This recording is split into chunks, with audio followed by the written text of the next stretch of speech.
സ്വർഗത്തിൽ പോകാൻ നമുക്ക് വലിയ ആഗ്രഹമാണ്. എത്രയെത്ര നല്ല കാര്യങ്ങളാണ് സ്വർഗത്തിലേക്ക് നമ്മെ അടുപ്പിക്കുന്നത്. എന്നാൽ നമ്മുടെ ജീവിതത്തിൽ സ്വർഗത്തിന് വേണ്ടി നമ്മൾ പ്രവർത്തിക്കുന്നുണ്ടോ? സ്വർഗത്തിന്റെ 8 കവാടങ്ങൾ തുറക്കപ്പെടുന്ന ഒരു അമല് ഹബീബ് മുഹമ്മദ് മുസ്തഫ സല്ലല്ലാഹു അലൈഹി വസല്ലമ തങ്ങൾ നമുക്ക് പഠിപ്പിച്ചു തരുന്നുണ്ട്. എന്റെ ശബ്ദം ശ്രവിക്കുന്നവരെ, ഒരു 2 മിനിറ്റ് അതിനു വേണ്ടി ചെലവാക്കിയാൽ ഫുതിഹത് ലഹും അബ്വാബുൽ ജന്നത്തി സമാനിയ, സ്വർഗത്തിന് 8 കവാടങ്ങളാണുള്ളത്.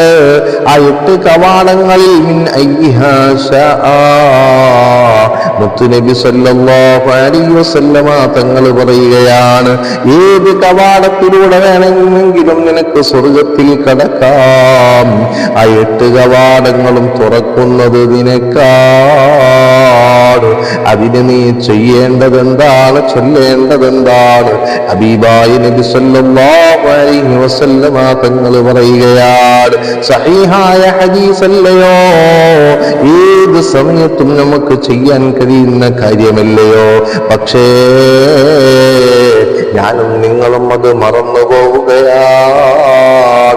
ഈ ചൊല്ലി പറയാൻ പോകുന്ന അമലുണ്ടല്ലോ, ചെയ്തു കഴിഞ്ഞാൽ നാളെ ആഖിറത്തിൽ നാം പലരെയും പലതും പറഞ്ഞതിന്റെ പേരിൽ നമ്മുടെ അമലുകളെല്ലാം മലക്കുകൾ, അത് നാം ആരെയാണോ പറഞ്ഞതാരെയാണോ ഈബത്ത് പറഞ്ഞത്, നമീമത്ത് പറഞ്ഞത്, അവർക്ക് വീതിച്ചു കൊടുക്കുമ്പോൾ നാം ചെയ്ത സൽക്രമത്തിന്റെ, നാം നിർവഹിച്ച നിസ്കാരങ്ങളുടെ, നാം ചെയ്ത ഹജ്ജുകളുടെ, സക്കാത്തുകളുടെ, കൊടുത്തതായ സദഖാത്തുകളുടെ പ്രതിഫലമൊന്നുമില്ലാതെ അതേ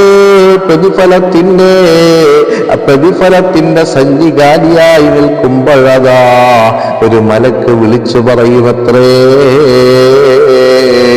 ഒരു കൽബിലും മുദിക്കാത്ത, ഒരു കാതിലും കേൾക്കാത്ത, ഒരാളും മനസ്സിലാക്കാത്തൊരു പ്രത്യേകമായിട്ടുള്ള ഒരു അമല് ഇവര് ചെയ്തു പോയിട്ടുണ്ടല്ലോ എന്ന് പറയുന്ന വിഭാഗത്തിൽപ്പെട്ട ഒരു അമലാണ്. ഏതാണ് ആ അമല്? കാര്യായ സഞ്ചിലേക്കിടുമ്പോ നിറഞ്ഞു കഴിയുമല്ലോ.